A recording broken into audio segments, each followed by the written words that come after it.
Hello everyone, welcome to Unit 13 of Context Reading Practice. Today, we have a unique start as we are to talk about compound words first. 오늘은 문맥 읽기에 관련되는 것이지만 문맥은 없습니다. 이번 13과는 문맥 속의 타겟 워드가 합성어입니다. 그래서 합성어에 대한 기본적인 내용을 설명하고 이어서 1301부터 문맥을 다룹니다. 문맥 읽기는 저의 Learning English Vocabulary라는 책의 순서를 따라 진행합니다. 신경을 쓰신 분들은 이러한 표기를 보고 요것은 제7과의 네 번째 타겟 워드고 이것은 11과의 7번째 타겟 워드다. 이와 같은 것을 알 수가 있었을 것입니다. 여기에는 타겟 워드가 없어서 00이라고 표기를 했습니다.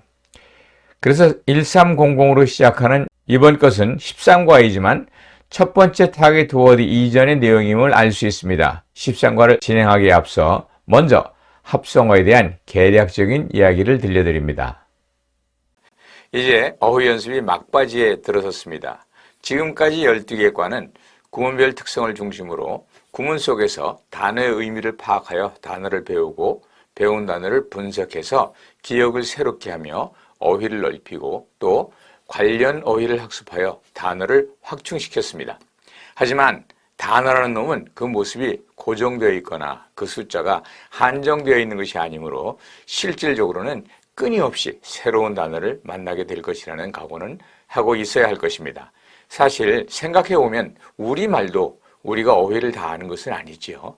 다만 많이 쓰는 단어를 기억하고 있기에 일상생활에서 불편함이 없는 것입니다. 이런 차원에서 생각하신다면 단어에 대하여 그렇게 겁을 먹을 필요는 없을 것입니다. 앞으로 남아있는 2개의 과에서는 단어를 활용하여 일상회화나 영작에 요긴하게 사용할 수 있도록 하기 위한 훈련을 합니다. 우선 유닛 13 본과에서는 합성어를 중심으로 학습을 합니다. 주로 합성명사와 합성형용사가 우리의 관심사입니다. 때로는 표현하기 어려운 말도 합성명사, 합성형용사를 사용하면 쉽게 표현할 수 있는 가능성이 있습니다. 실제로 영어는 합성어가 매우 발달해 있습니다. 사실상 영어의 속성이 파생보다는 합성이 더 강력한 언어입니다.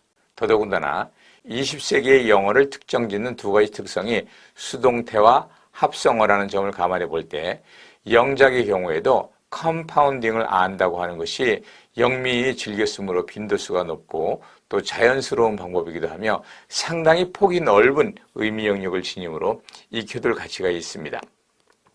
결국 컴파운드의 사용은 영어 표현 내지는 영작의 기본적인 욕구를 충족시키는 그러한 방법이 될 것이며 이러한 표현의 기법을 익히는 것이 리딩과 라이팅에 많은 도움이 될 것입니다. 그래서 합성 명사로서는 혹은 합성 형용사로서는 여기에 보이는 mudslinging, economy boosting, the law breaker, law abiding, 콤마가 빠졌네요. flood stricken 이러한 단어를 중심으로 합성어를 설명할 것이고 또 foolproof, classic, bribe free, red cap 등의 단어를 중심으로 합성 형용사에 대한 설명을 할 것입니다. 먼저 영어의 특징을 제가 앞에 설명한 것처럼 오늘날의 영어는 실질적으로 우리가 파생어를 많이 공부해서 그렇지 이 파생, 데리베이션보다 합성, 컴파운딩이 훨씬 많이 있습니다. 이 합성어를 사용하게 되면 합성어는 영미인이 즐겨 쓰는 방식이다. 그래서 이 영미인에게 더 자연스러운 방법이고 즐겨 쓰기 때문에 그만큼 더 많이 쓰는 higher in frequency 그리고 합성어의 특징 중에 하나가 의미 영역이 매우 넓어서 적용될 수 있는 그런 부분이 많다는 것입니다. 그래서 broader in meaning 이와 같은 것을 그 특징으로 생각해 볼 수 있습니다. 물론 합성어는 굉장히 여러 종류가 있습니다. 합성어를 구분하는 방법이 굉장히 까다로울 수 있습니다만은 첫째는 안의 구성이 어떻게 되었느냐에 따라서 그리고 머리 요소, 헤드가 있느냐 없느냐에 따라서 그리고 머리 요소가 뒤에만 있느냐 아니면 앞과 뒤에 다 있느냐에 따라서 이렇게 3가지 방식으로 나누어 볼 수가 있습니다. 이러한 방식을 일일이 다 설명하는 것은 형태론 강의에 해당되기 때문에 여기에서는 그렇게 깊이 들어가지는 않습니다만은 제가 관심을 가지는 것 중에 하나가 이 종합합성어, synthetic compound라는 겁니다. 이 synthetic compound는 명사 플러스 동사에다가 어떤 그 동사의 변화형 이런 형태가 붙어 있는 형태인데요. 이것이 세션 1에서 다루는 중요한 내용이 되겠습니다. 이런 synthetic compound를 잘 활용을 하면 길고 복잡한 문장을 아주 간략한 구로 표현할 수 있기 때문입니다.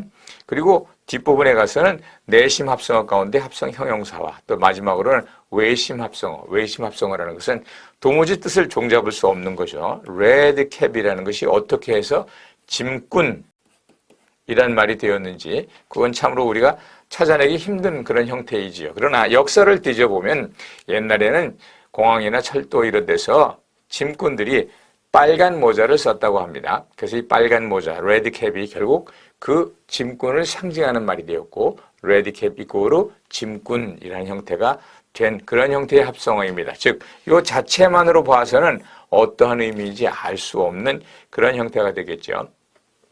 일단 이것은 세션 2에서 다룰 것이니까 놔두기를 하고 세션 1에서는 종합합성어, synthetic compound에 대해서 얘기를 합니다. 종합합성어라는 것은 뭐냐? 명사나 또는 명사가 아닌 뭐 형용사나 부사 이런 게 있을 수 있겠죠. 플러스 동사에다가 이 동사의 변이 형태 ing를 붙인다든지 en이 과거분사입니다. en을 붙인다든지 er을 붙인다든지 이런 형태로 만들어져 있는 합성어를 일컬어서 종합합성어라고 합니다. 이 종합합성어는 뜻이 굉장히 투명하고 또 굉장히 많이 쓰이는 그런 형태이기 때문에 여러분들이 꼭 좀 익혀두어야 할 필요가 있다고 생각합니다. 앞에서도 얘기를 했지만은 영어의 합성어는 워낙 광범위하기 때문에 이것을 한 단원에서 다 다룰 수는 없는 것입니다. 따라서 강의의 주제를 한정해서 동사성 합성어, 즉 종합합성어 이 부분과 내심 합성어 가운데에서 형용사를 만드는 특정 형용사가 들어가 있는 합성 형용사로 강의를 제안하고자 합니다. 원칙적으로 두 개의 명사를 합하면 새로운 명사를 만들어낼 수 있습니다. 이것을 루트 컴파운드, 어근 합성어라고 하는데 이런 어근 합성어의 수는 너무나 많고 그 의미 영역이 넓어서 그 뜻을 쉽게 짐작할 수가 없습니다. 그러나 동사나 동사의 파생형이 들어가 있는 동사 플러스 ing, 동사의 과거분사 en 또는 er이 붙어있는 이러한 형태는 그 뜻이 매우 투명하고 깨끗하고 그래서 이 연구가 많이 되어져 있는데 연구를 할 때 우리가 요 용어 종합합성어 또는 영어로 synthetic compound 이런 정도는 우리가 이해를 할 수 있어야 되겠습니다. 신문지상이나 사설을 비롯해서 여러 가지 영어로 쓰여진 책에 보면 이런 종합합성어가 자주 등장합니다. 예, 이번 기회에 fundraising 이벤트다, government operated project다, church goer다 이와 같이 신문이나 잡지에서 흔하게 나오는 표현들 이거를 수동적으로 보고 확인하는 것뿐만 아니라 능동적으로 우리가 사용할 수 있는 그런 어휘가 되기를 바랍니다. 오늘은 여기까지 기본적인 합성어를 소개합니다. 다음부터 올라오는 유닛 13의 타겟 워드에 처음 5개는 종합합성어를 주로 다루고요. 그리고 연이어 4개는 내심 합성 형용사 그리고 마지막 1개는 외심 합성 명사를 다루도록 하겠습니다. 예, 오늘도 즐거운 하루가 되시길 바랍니다. Have fun and come back soon for more. Bye bye.